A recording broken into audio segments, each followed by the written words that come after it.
गुरु और सड़क दोनों एक समान है। खुद वही रहते हैं पर दूसरों को मंजिल तक पहुंचा देते हैं। सुबह का मतलब केवल सूर्योदय नहीं होता, ये तो सृष्टि की वो खूबसूरत घटना है जहां अंधकार को मिटाकर सूरज नई उम्मीदों का उजाला फैलाता है। सार्वजनिक रूप से की गई आलोचना अपमान में बदल जाती है और एकांत में बताने पर सलाह बन जाती है। उम्र में चाहे कोई आपसे बड़ा हो या छोटा, लेकिन वास्तव में वही बड़ा होता है जिसके दिल में सभी के लिए प्रेम, स्नेह और सम्मान होता है।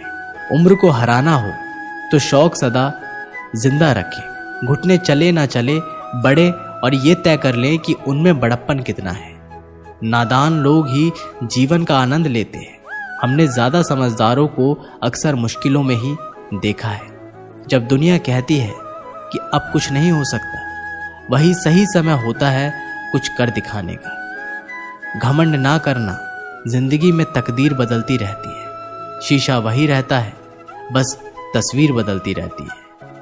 गुणों के सहारे ही व्यक्ति सफल हो पाता है, मगर गुणों के साथ साथ यदि उसमें विनय और विवेक भी साथ हो तो वो शिखर छू सकता है।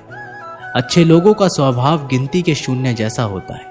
जैसे शून्य की कोई कीमत नहीं होती, परंतु शून्य जिसके साथ होता है उसकी कीमत बढ़ जाती है। बहुत समय पहले की बात है। एक राज्य में एक राजा राज करता था। वह अक्सर सोचा करता था कि मैं राजा क्यों बना। एक दिन इस प्रश्न का उत्तर प्राप्त करने उसने अपने राज्य के बड़े बड़े ज्योतिषियों को आमंत्रित किया। ज्योतिषियों के दरबार में उपस्थित होने पर राजा ने यह प्रश्न उनके सामने रखा, जिस समय मेरा जन्म हुआ ठीक उसी समय कई अन्य लोगों का भी जन्म हुआ होगा। उन सब में मैं ही राजा क्यों बना? इस प्रश्न का उत्तर दरबार में उपस्थित कोई भी ज्योतिषी नहीं दे सका। एक बूढ़े ज्योतिषी ने राजा को सुझाया कि राज्य के बाहर स्थित वन में रहने वाले एक महात्मा कदाचित इस प्रश्न का उत्तर दे सकते हैं। राजा तुरंत उस महात्मा से मिलने वन की ओर निकल पड़ा। जब वह महात्मा के पास पहुंचा तो देखा कि वो कोयला खा रहे हैं।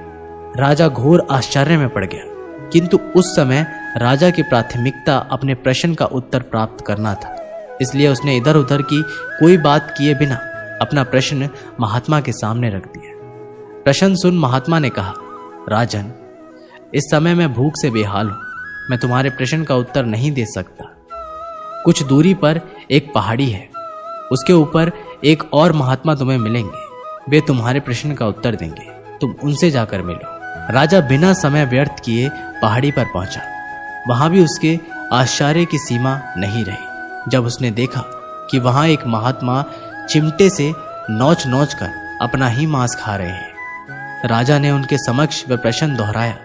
प्रश्न सुनकर महात्मा बोले, राजन, मैं तुम्हारे प्रश्न का उत्तर नहीं दे सकता। मैं भूख से तड़प रहा हूँ। इस पहाड़ी के नीचे एक गांव है, वहां 5 वर्ष का एक बालक रहता है।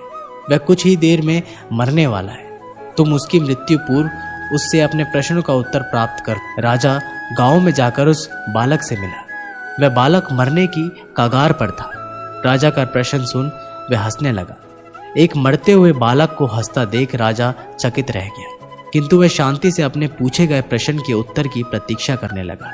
बालक बोला, राजन, पिछले जन्म में मैं, तुम और वो 2 महात्मा जिनसे तुम पहले मिल चुके हो, भाई थे।